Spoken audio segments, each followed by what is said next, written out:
Bonjour à tous, donc je suis Tessali Taïsaoui, je suis kinésithérapeute spécialisée en rééducation de la main et je m'intéresse tout particulièrement au traitement du SDRC. Donc j'exerce à Lyon et j'ai un petit conflit d'intérêt pour cette présentation, c'est ma formation e-learning sur le traitement de cette pathologie. Alors moi je vais vous parler du coup de la partie rééducation de cette pathologie. En effet, le kiné il est au centre du traitement. On s'est rendu compte que la rééducation était le seul traitement à avoir démontré son efficacité. Et ce qui est très important aussi, c'est la précocité du traitement qui va aider le patient à diminuer ses douleurs. Et également, nous avons un rôle de prévention de l'apparition de séquelles irréversibles, notamment la raideur. Les principes de la rééducation qui sont vraiment importants à connaître. Donc déjà, contrairement à ce qu'on pensait avant, on peut se permettre d'avoir une augmentation temporaire de la douleur pendant la séance. Avant, on pensait qu'il fallait qu'il n'y ait pas du tout de douleur sur les patients avec un SDRC. Maintenant, on se rend compte que ce n'est plus le cas. On est obligé de déclencher un petit peu de douleur pour que le patient puisse progresser. Il faut également éviter l'immobilisation du membre, c'est-à-dire qu'il faut dire à votre patient de toujours bouger le plus qu'il peut. Nous savons également que l'évolution naturelle de cette maladie est de bon pronostic. En effet, dans seulement 15% des cas, il n'y a pas d'évolution favorable à 2 ans. Donc ça veut dire que la plupart des gens vont plutôt bien. Ils ont juste besoin de notre accompagnement et de rééducation. Il faut savoir également que c'est une rééducation qui est permanente et longue, qui va demander énormément d'investissement de la part de votre patient, mais également de votre part aussi. Donc nous, en tant que kiné, nous avons un rôle de préventeur, parce que cette pathologie, elle est complexe à soigner, donc le plus simple, c'est peut-être tout simplement d'essayer de l'éviter. Voilà, donc si vous avez un patient qui arrive avec une chirurgie ou même un plâtre, il va falloir vérifier que tout aille bien, s'il n'a pas trop d'œdème, pas trop de douleur, etc. Par exemple, s'il arrive avec un plâtre pour une fracture de l'extrémité distale du radius, il faudra bien vérifier que les articulations sont laissées libres. Par exemple, le pouce, les doigts, pour permettre la pince pouce-index. Cela va nous permettre d'empêcher le problème de décorticalisation et notamment de schéma moteur du membre. Il faudra donc pour cette même raison que le patient mobilise son membre le plus tôt possible, le membre qui est atteint par le traumatisme le plus tôt possible s'il n'y a pas de contre-indication chirurgicale, bien sûr. Il faudra bien s'assurer que votre patient il prend sa vitamine C et également ses antidouleurs. C'est très important, notamment la première semaine, puisqu'on s'est rendu compte que les patients qui avaient beaucoup de douleurs la première semaine étaient beaucoup plus à risque de développer un SDRC que des patients qui avaient des douleurs modérées. Donc nos objectifs, notre but, c'est tout simplement de maintenir ou de restaurer l'utilisation la plus normale possible du membre dans tous les domaines de la vie quotidienne, donc à la maison, au travail, etc. Donc on va faire quand même un petit bilan, bien évidemment. Donc l'anamnèse classique, on va demander, ça c'est très important, on va s'intéresser à la douleur du patient. Ça va nous permettre de guider notre rééducation. On va lui demander l'intensité de la douleur, la localisation, etc. Mais surtout, on va lui demander ce qui l'améliore ou au contraire ce qui l'aggrave. Cela va donc nous donner des pistes pour le conseiller sur l'autogestion de la douleur. Il faudra également faire une évaluation régulière de la douleur, puisque si on constate une aggravation de la douleur, il faudra le réorienter vers un médecin de la douleur.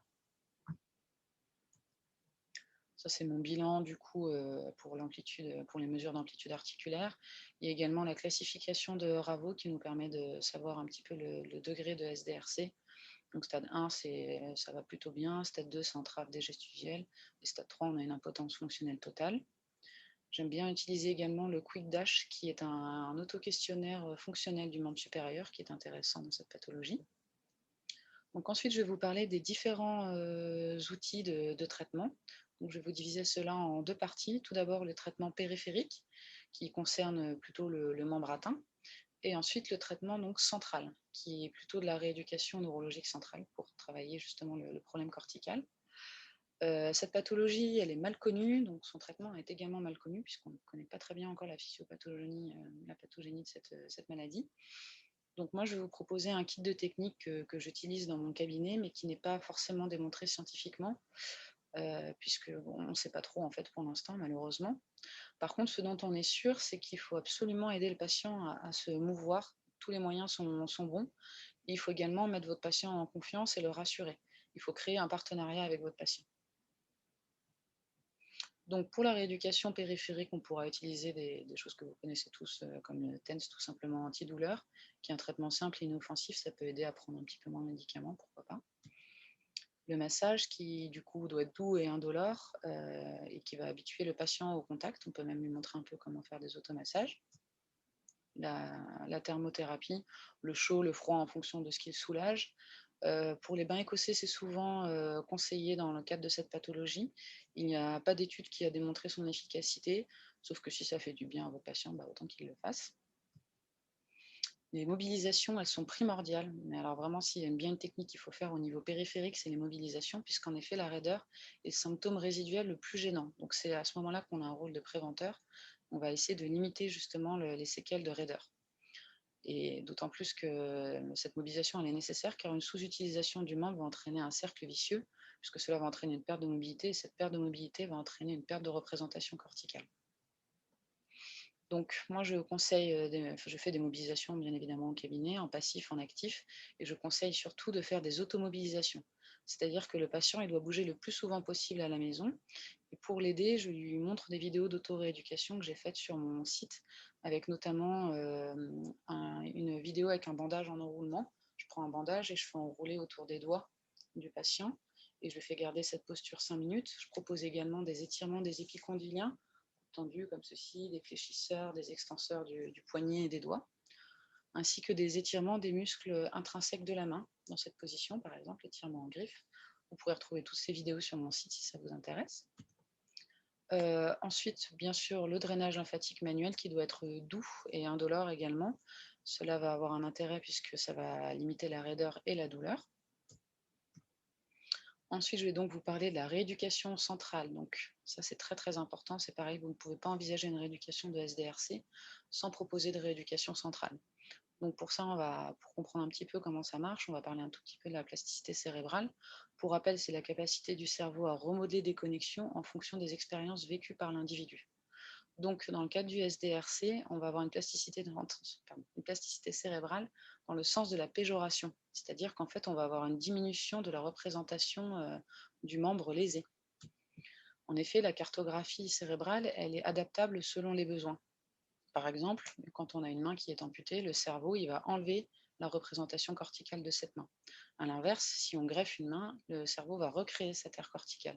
Donc c'est ça la plasticité cérébrale et c'est ce qu'on va faire nous avec le SDRC, puisque comme vous pouvez le constater sur les images d'IRM à droite, on s'est rendu compte qu'un patient sain avait une bonne représentation de son membre de manière tout à fait normale, et un patient avec un SDRC à droite a une toute petite représentation corticale de son membre, comme un patient amputé. Donc l'imagerie motrice va nous permettre de traiter le SDRC plutôt du haut vers le bas, donc du central vers la périphérie. Pourquoi on va faire ça? Parce qu'en fait, on a l'impression que les symptômes du SDRC sont dus au cerveau qui donne des mauvaises informations en permanence aux membres. En fait, c'est une espèce de prolongation de l'état post-traumatique ou post-chirurgical avec de l'œdème, des raideurs, etc. Sauf que ça ne s'arrête pas. C'est comme un bug d'ordinateur, le cerveau il est resté bloqué sur ces symptômes et sur ce phénomène de douleur. Donc nous, avec l'imagerie motrice, on va faire l'inverse. On va dire au cerveau, mais non, mais t'inquiète pas, le membre va bien. Et donc c'est grâce à la partie périphérique qu'on va dire au cerveau que ça va bien.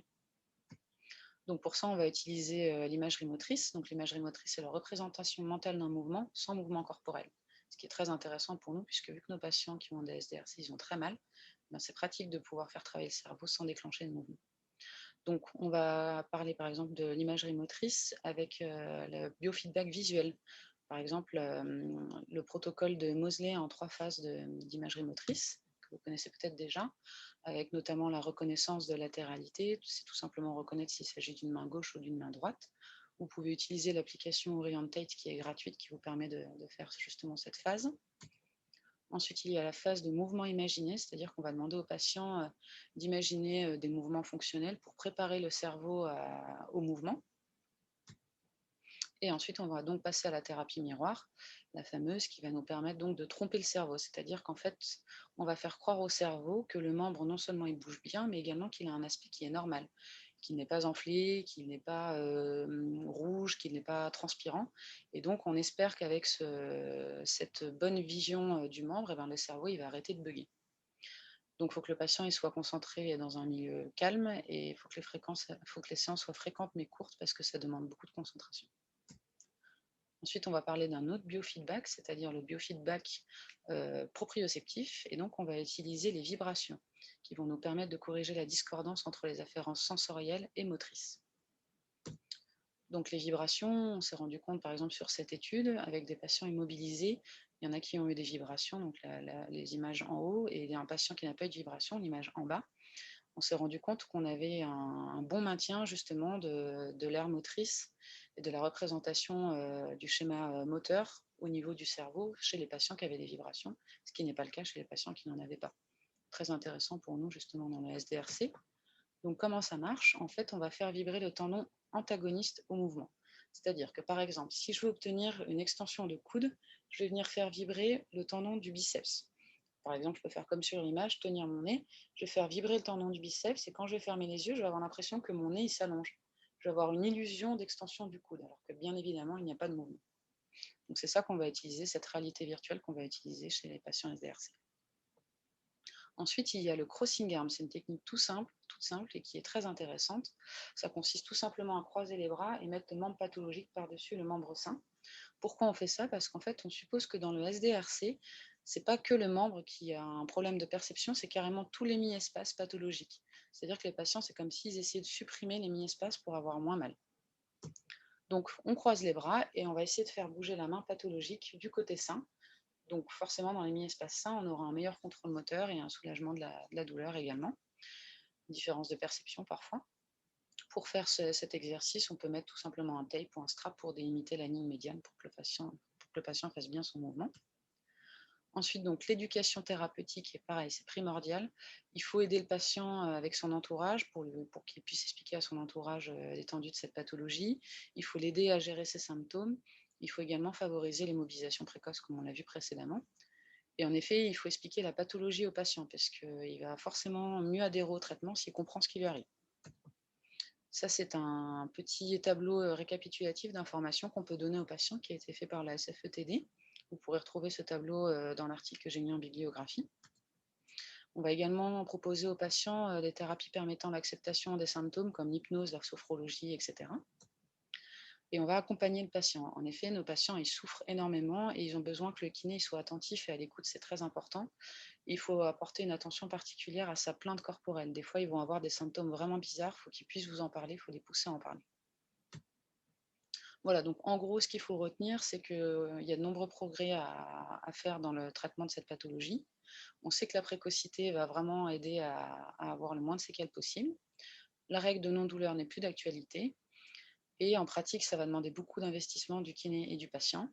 Et cette prise en charge, elle est parfois décourageante, mais il faut rester motivé, il n'y a pas de choix pour aider votre patient. Voilà donc ma bibliographie.